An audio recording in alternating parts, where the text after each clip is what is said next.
This is just as good. And yes, please remind me of the time. Somebody should keep the time.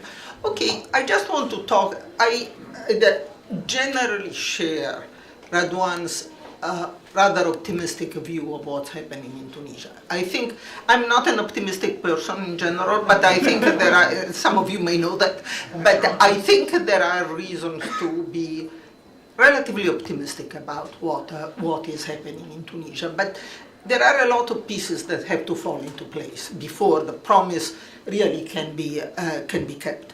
So let me talk a bit about the election results and what needs to be done, what are the challenges to going forward.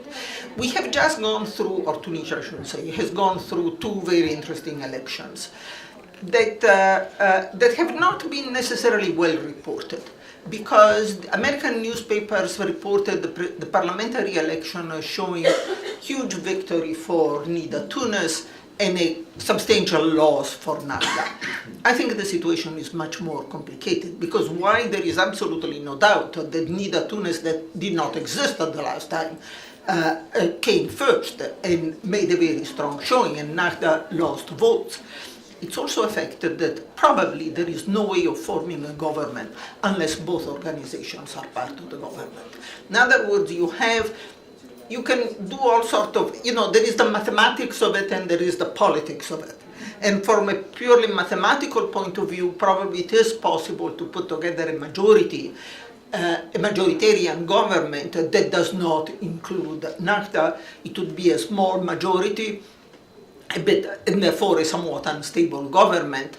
But more than anything else, it would be a very, very strange government, and there are very real questions about how that government would function, because a government that does not include the Nahda would be a government which is, first of all, very much beholden to the Popular Front.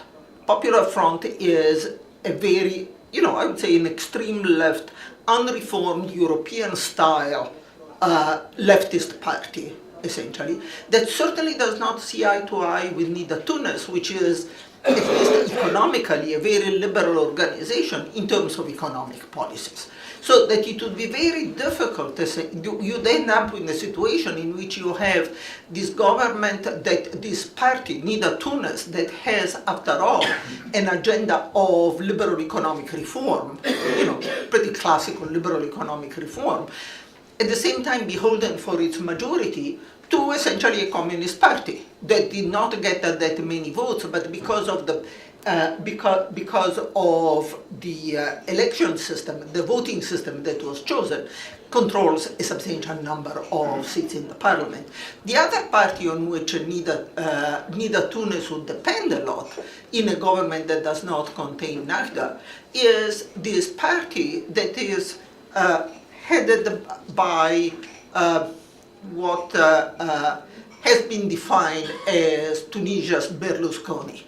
And I'm Italian, so I can speak on that. In other words, this is a guy who came out of nowhere politically. I mean, his claim to fame is that he owns a soccer team, and he's well known as he's a very wealthy businessman, made his money in Libya apparently under circumstances that are not well understood, and there are all sorts of rumors about him and so on. In other words, it's a rather unsavory character who does not seem to have an agenda other than his own aggrandizements here in the presidential elections as well. He did not do well enough to be one of the finalists.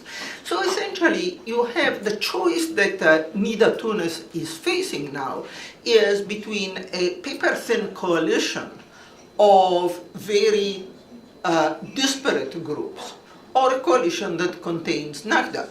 After the elections, at one point, Beji Caid Sebsi, the head of Nida Tounes, stated that Nida Tounes would form an alliance with like-minded parties. There are no like-minded parties that could provide him with a majority that he needs in order to govern. So there are very interesting trade-offs there.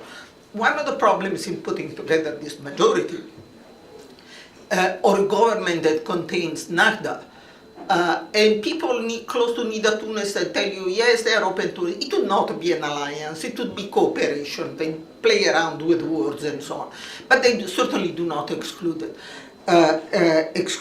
One of the problems in putting together such a coalition is that the Nida Tunis campaign very much with the message that it was not Nahda.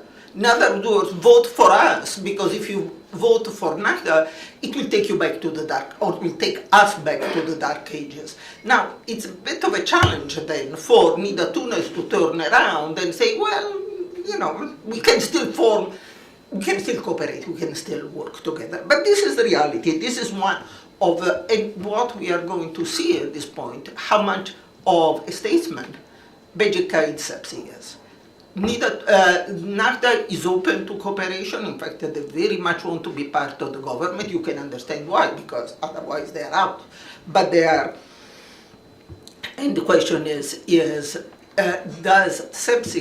can Sebsi find a way not only to accept himself, but to lead the party to accept this alliance with Nahda? The presidential elections have created another very interesting situation, because Monsef Marzouki, the largest vote getter in the alliance, is an extremely unpopular person in Tunisia. In other words, people voted for him. You know, people talk about push and pull. It was not a pull by Marzouki himself and his personality and his program, if he has one, that attracted people. It was the push away from Nida Tunis. In other words, people who did not want to give Sebsi and Nida Tunis control over the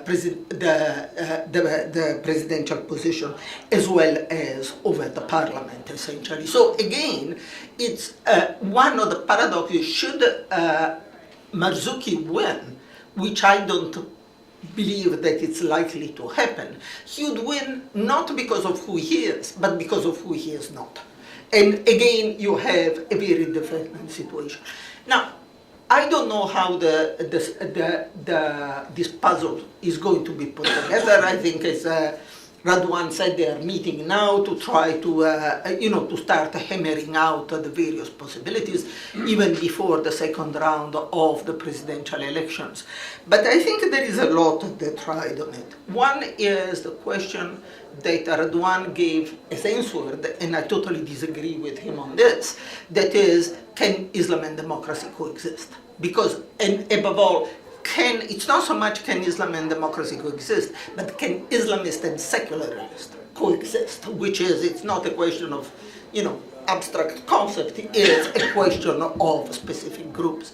And the choice, in fact, and this is so important, because the choice is not so much between a majoritarian government and a government of national unity, essentially, but is between exclusion of a political party and from exclusion not from the government, but from the political system. Because there is certainly a part of Nahda that, and I think Sebsi is part of it, that speaks, at least at times, as if Nahda really has no legitimate part in the political process, in the political spectrum. So that issue is very much on the table. As I said to begin with, I'm relatively optimistic that they can find an arrangement. I think there is I think everybody knows that a lot rides on this, and I was in Tunisia 2 weeks ago. I talked to a lot of people, and by and large, you get the feeling that they are edging towards forming this government of national reconciliation, but they are not there. The second point, in terms of the formation of this government, is whether they are going to manage to put together a government that's based on a program, and particularly on a reform program. In other words, is it just a question, thank you, it's just a question of counting counting seats and therefore do you have a majority or don't you have a majority. The question is this a majority that are they going to put together a government that can accomplish something, that can actually carry out some of those reforms that are absolutely necessary if not only if are necessary in order to implement the constitution that, as Marwan says, at this point is a piece of paper until you have the legislation, but also to put together an economic reform project that everybody knows the country needs very badly. So these are the two big questions marked. We should have a sense of the answers before too long, I think, because these negotiations are underway right now. Thank you.